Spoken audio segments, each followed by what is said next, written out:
Hey guys, what's going on? I am out here on the access road to the Bonneville Shoreline Trail. Got Dewey sniffing around, and it is a crazy foggy afternoon.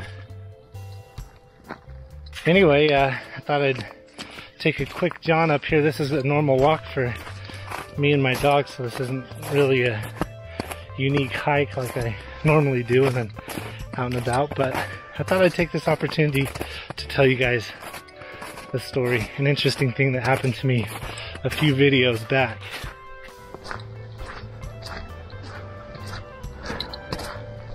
So I was just wrapping up the video I did up at Malin's Basin, where I went and explored and found that old boiler. And as I was coming down off of Malin's Peak, you drop down into Taylor's Canyon, and then it opens up into the valley where you can pretty much see all of Ogden. It was evening time, so the sun was going down, and I had my Osmo Pocket with me that shoots really cool time lapses. It actually, you can set it where it moves as the time lapse is going, and you know, you get like this nice moving time lapse.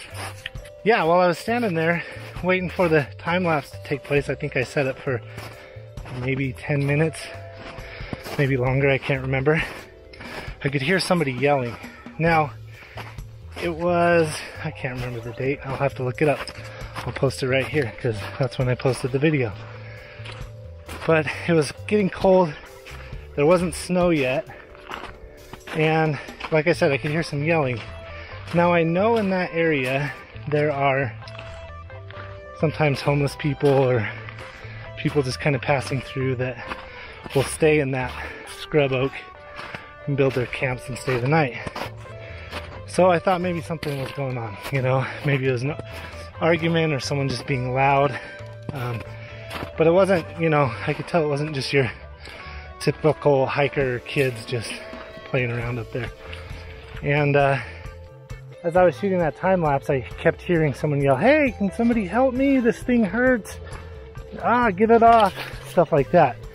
I was pretty confused, but while I was there, a couple of hikers had actually passed me. There was some people that were coming down from doing some bouldering, and there was a couple, it looked like they were on their first date, walking by, and both of those groups walked by that direction where the noise was coming from, the sound. It didn't sound very far from me, maybe 100 yards at the most. So I figured, okay, well, they're headed that direction. I'll finish up my time lapse and they'll probably get to that person before I can. So I finished it up. Didn't really hear anything more other than maybe one or two more calls out for help. And as I packed up my things and started walking, it had been a good 5, maybe 10 minutes that I'd heard any noise from that direction. So I figured all was well. So I'm walking along, kind of staying high on the trail, and I just keep getting this thought that I should yell out and make sure that everything is okay. You know, it's kind of like I was up here. Let me show you where I'm at. I'm not in the actual location, but maybe this can help you imagine. So I'm right here looking down, and there's that trail marker right there, that post. That's about where the person was, but I couldn't see him. I just yelled out, I was like, "Hey!" And sure enough, someone yelled back, "Hello?" And then I spotted a person, a man, sitting right in the middle of the trail. And, you know, it looked to me like they could be injured. But I didn't know the nature of it. You know, haven't kept up on any sort of first aid that I've ever learned. And so I approached with caution. I just didn't know what I was walking into. I was there by myself and it was getting dark.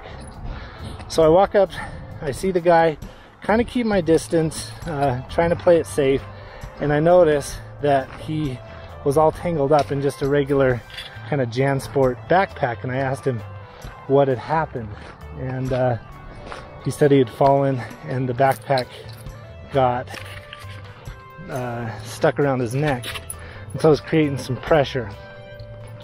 I asked if he could stand up. He said no, he had hurt his ankle as well. And as I got closer, I could, you know, smell the alcohol. So definitely not your typical person up hiking up in the foothills. But I mean, anyone could be up there. It's not like I was on any sort of extreme trail, but I could tell this was going to be a situation that could have been a lot worse. Now, he claimed that somebody had passed by like 45 minutes prior, so he'd been there for a while, and they said that they were going to call the police because his phone didn't pick up reception. So I thought I'd hang out with him for a little bit longer. Well, when it became apparent that there were no police coming, then I decided to call the police. And sure enough, got the dispatcher on the phone and kind of told him the nature of what was going on. And, you know, I tried to make sure that he wasn't moving if he really was injured. As I, you know, had my back turned to him, he actually was trying to get up, and I just told him to stay still. I did get the backpack off from around his neck as well, and, you know, relieved that pressure. It didn't look like it was like life-threatening or he was losing oxygen. He was just in a pretty bad state as far as, you know, possible inebriation and so forth. Anyway, it took about 10 or so minutes, maybe longer, maybe shorter, I couldn't tell, before the police arrived. There was no way for them to drive their vehicles up there, and you know, I could see their flashlights coming up 27th Street, so I was able to, you know, keep the guy in my sight and then look down and see where the police officers were. You know, he told me that he had a daughter, he lived up in Logan, but he worked in Ogden, so he was definitely far from home. Didn't have a vehicle, he said he wasn't driving, so this guy was definitely out of place. Now, a couple of things here that surprised me. One, when someone's yelling for help, I felt kind of guilty. I should have just rushed down there instead of finishing up my trivial little time lapse and gone to help him sooner, because who knows, it could have been a lot worse. So the lesson I learned is to react a little bit quicker than I did, and I'm just putting that one out there. But two, it shocked me that, you know, I know the people who walked by me heard him and they just kept going. So if you yell anyone or hear anyone yelling for help, be super careful, but also go check it out. You know, you never know what you're gonna walk up on. Like I said, I kept my distance at first, but then once I kind of assessed the situation, I realized that it was okay to approach and offer help. And all I did, you know, was call the police. Definitely no hero. I didn't have to carry the guy out in sub-zero temperatures or anything like that. But one thing that was kind of cool was one of the officers that walked up said, "Hey, you're that guy that does those hiking videos." And I thought that was pretty cool that, you know, we were able to connect on that level, because later that officer reached out to me on Instagram and just said, "Hey, just so you know, that guy, he's okay, but he was going through some hard times, and things could have been a lot worse." And I know that for a fact, because even though it wasn't quite winter yet, there wasn't snow on the ground, there was definitely it was definitely getting cold. All I had brought was a light jacket, and I was freezing walking home from that point. So kind of a crazy experience. I'm not telling you this to boost myself up or tout anything. I just thought it'd be a good opportunity to share that experience as I'm out here on the trails. Just keep an eye out for each other, be safe, know your limits, and don't do anything outside of those limits, and you'll always have fun on your hikes. This one is a pretty easy hike right now, so not too concerned, unless, you know, a mountain lion comes and gets me. But yeah, anyway, I hope you enjoyed that story. Hope you learned a couple things from it like I did. That's why I wanted to share it. And yeah, just gonna leave that one there, but I'm still out here on my walk with the dog, Dewey.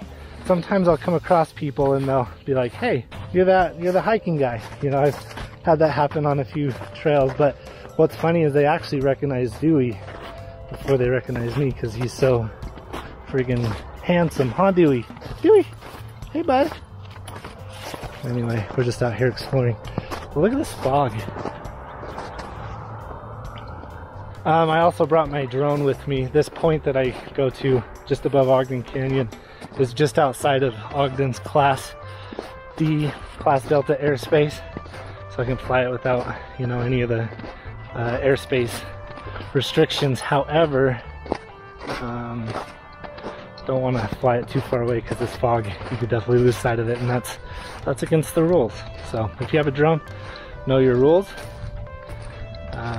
Anyway, yeah, I brought that. This will be the first flight since I crashed it, and Dewey actually hates the drone, so I'll have to make sure he's good and far away from it before I launch it. Yeah, kind of a random video. I just wanted to get out today, and I thought I could get above this fog, maybe get some cool views that way, but that's not the case today. It's kind of a fun, wet, foggy day, but I hope you enjoyed this video. It's kind of all over the place, but I did want to share that story at some point, and I figured now would be as good of time as ever. So thanks for watching. You know, I'm gonna have a little bit more some better produced videos on this channel. This one was just a quick one to get up and get out. But yeah, if you like what you see, subscribe. If you want to comment, that would be awesome because that helps other people find the video. And definitely give it a like if you can. So we'll end this thing with some possible foggy drone shots and a working drone at that. So yeah, hope you have a great rest of your week and a great next week. We'll see you on the next one. All right, let's see if this thing flies. Dewey's gonna hate it. He always does. Take off. Startup was good. I don't want to fall in this big pit. Dewey doesn't like it, but it's holding pretty stable. Let's see what kind of shots we can get. The gimbal is still doing that jolty thing, but that was happening before the crash. All in all, it seems to be flying pretty well.